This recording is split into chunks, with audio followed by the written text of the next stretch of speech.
क्यों ऐसा होता है कि कुछ चीज़ हमें मिल नहीं पाती, हमारे डिज़ायर्स जो होते हैं हम फुलफ़िल नहीं कर पाते, या फिर हमें मिलते भी हैं तो कुछ वक्त के लिए मिलते हैं। क्योंकि डिज़ायर्स की जो शुरुआत हुई थी ना, वो देखने से हुई थी। मैं समझाती हूँ आपको।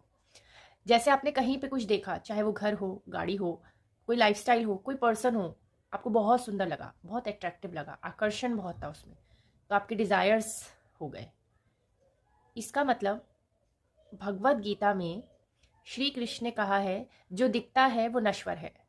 यानी कि जो भी आप देख पा रहे हो, जो देख के आपके जो डिज़ायर्स हो रहे हैं, वो उनका अंत तो होगा ही, क्योंकि वो रियलिटी नहीं है और वो परमानेंट नहीं है। जो चीज़ परमानेंट नहीं है वो कहाँ से टिक पाएगी अगर आप उनके मूल स्वरूप को ना समझे, यानी कि उनके रूट्स तक ना पहुंचे। जैसे कि स्त्री को, जो एक फीमेल है, स्त्री को शरीर नहीं कहा गया है, उसे शक्ति कहा गया है। सो तंत्र में स्त्री रूप 3 तरह के हैं: कामिनी शक्ति, योगिनी शक्ति, वृद्धा यानी कि डाकिनी शक्ति। कामिनी मीन्स काम, वासना, भोग, रस, अट्रैक्शन, माया, इल्यूजन। तो ये फर्स्ट स्टेज है जहां से हमारी शुरुआत होती है डिजायर्स की। सेकंड जो स्टेज है, जो सेकंड रूप कहा गया है, वो है योगिनी शक्ति का। ये एक मध्यम मार्ग है, यानी कि जहां पर अगर हम चले तो भी हमारे लिए चीजें सही रह सकती हैं। जहां पर आप चीजों को समझते हैं, आप उस अवेयरनेस है आपको उन चीजों की।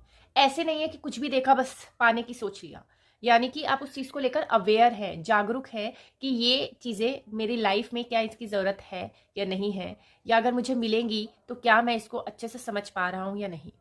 और तीसरा है वृद्धा शक्ति, यानी कि डाकिनी शक्ति, जिसका मतलब है काल, सच्चाई, द रियलिटी। क्योंकि जो भी चीज आप देख रहे हैं, जितने भी डिजायर्स है, सब इल्यूजन है। लेकिन जब आप इस स्वरूप में आते हैं, यानी कि जहां आपको इस चीज की क्लैरिटी होती है कि ये सब परमानेंट नहीं है, ये नश्वर है, ये नष्ट हो जाएगा, ये कभी रहेगा नहीं, इसको लेकर आप कहीं जा भी नहीं सकते। After death you can not take it with your self. तो जब इस मूल स्वरूप को आप जानते हैं, तब अगर आप इन चीज़ों को पाना चाहें, पहली बात तो इस स्वरूप में आके आप इन चीज़ों को पाने की इच्छा करेंगे नहीं। यानी कि जब ये इच्छा हो रही है लेकिन अवेयरनेस भी है, तो वो मध्यम मार्ग है जहां पर मोस्टली लोग चलते हैं और जिनको चीज़ें मिलती भी हैं। लेकिन जब आपके डिज़ायर्स फुलफिल नहीं हो रहे हैं, तो इसका मतलब आप फर्स्ट स्टेज पे है कि अगर आपको मिल भी जाएगा, आप अवेयर नहीं है, जागरूक नहीं है, रियलिटी को नहीं समझते, तो आपको वो चीज़ें लाइफ टाइम परमानेंट नहीं रहने वाली है। तो अगर हम रियलिटी के साथ चीज़ों को मैनिफेस्ट करें तो आपको चीज़ें मिलेंगी, डेफिनेटली मिलेंगी।